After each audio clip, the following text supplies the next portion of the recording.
sladkor ni koristen. In to narava ve, zato je naredila pravzaprav zelo zapleten način, da ga vzdržuje v normalnem območju. Če ta sistem odpove, kot se to zgodi pri sladkorni bolezni in so sladkorji višji, je zelo veliko stvari narobe.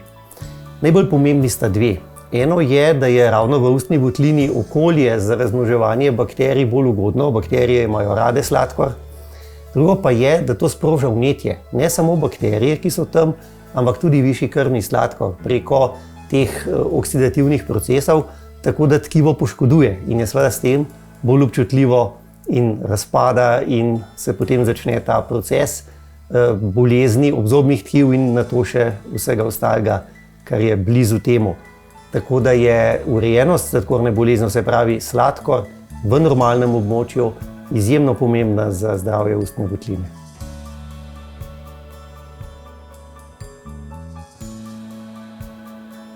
Problem je, da sladkor ne boli. Če bi sladkor bolel, bi ga ljudje bolj z veseljem vzdrževali v normalnem območju.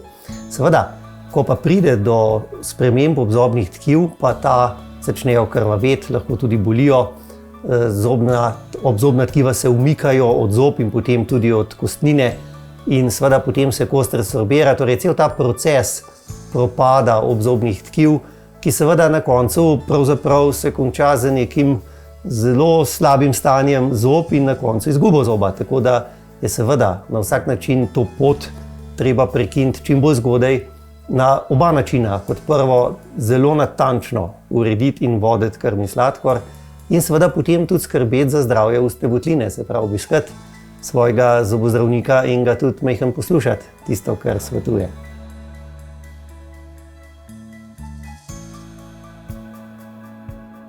Na začetku sva se dotaknila, kako visok sladkor sproži parodontalno bolezen. Seveda potem, ko pa imamo v ustih aktivno vnetje, pa ta tudi vpliva nazaj na sladkorno bolezen in jo poslabša. Tako da je pravzaprav ta naveza dvosmerna in v obe smeri ni dobra. Zato je tako pomembno, da prekinemo in da na eni strani vzdržujemo sladkor v normalnem območju ves čas in na drugi strani seveda, da skrbimo za ustno votlino, za ustrezno nego, da obiskujemo zobozdravnika, da se pravzaprav ta proces na obeh straneh, ki sta škodljivi, zaustavi.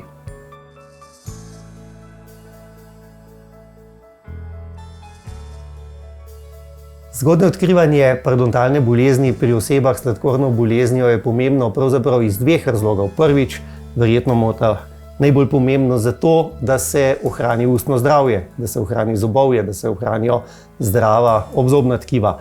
Vendar pa hkrati tudi zato, ker vsako vnetje v telesu otežuje vodenje sladkorne bolezni in uravnavanje krvnega sladkorja. Tako da sta oba pomembna razloga tukaj v tej pravzaprav dvosmerni slabi zvezi med povišanim sladkorjem in boleznimi obzobnih tkiv.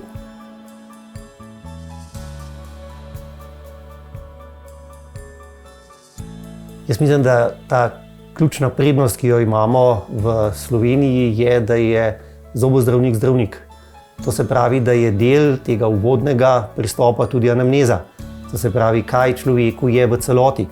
In v tem primeru seveda mora ta oseba povedati, da ima sladkorno bolezen, tudi kakšna zdravila uporablja. Vse to je potrebno potem tudi upoštevati, zobozdravnik upošteva, ko načrtuje, kako, s kakšno hitrostjo, kaj bo prioriteta pri zdravljenju bolezni obzobnih tkiv. Tako da je ta pravzaprav zdravniški pristop zobozdravnika v tem primeru, ko ima osebo z kronično boleznijo, izjemno pomemben.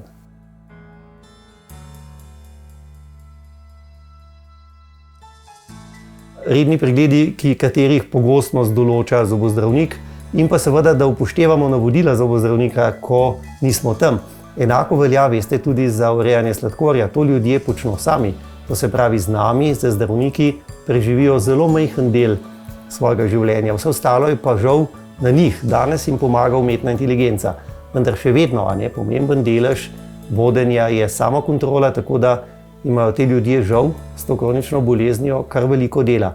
Tako, kar se tiče urejanja sladkorja, kot dodatno, kar se tiče ustnega zdravja.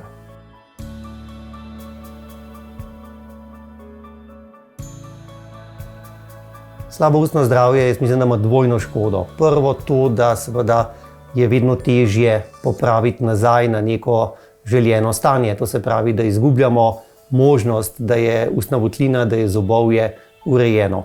Druga stvar pa je, da zaradi vnetja veliko težje nadzorovati sladkor.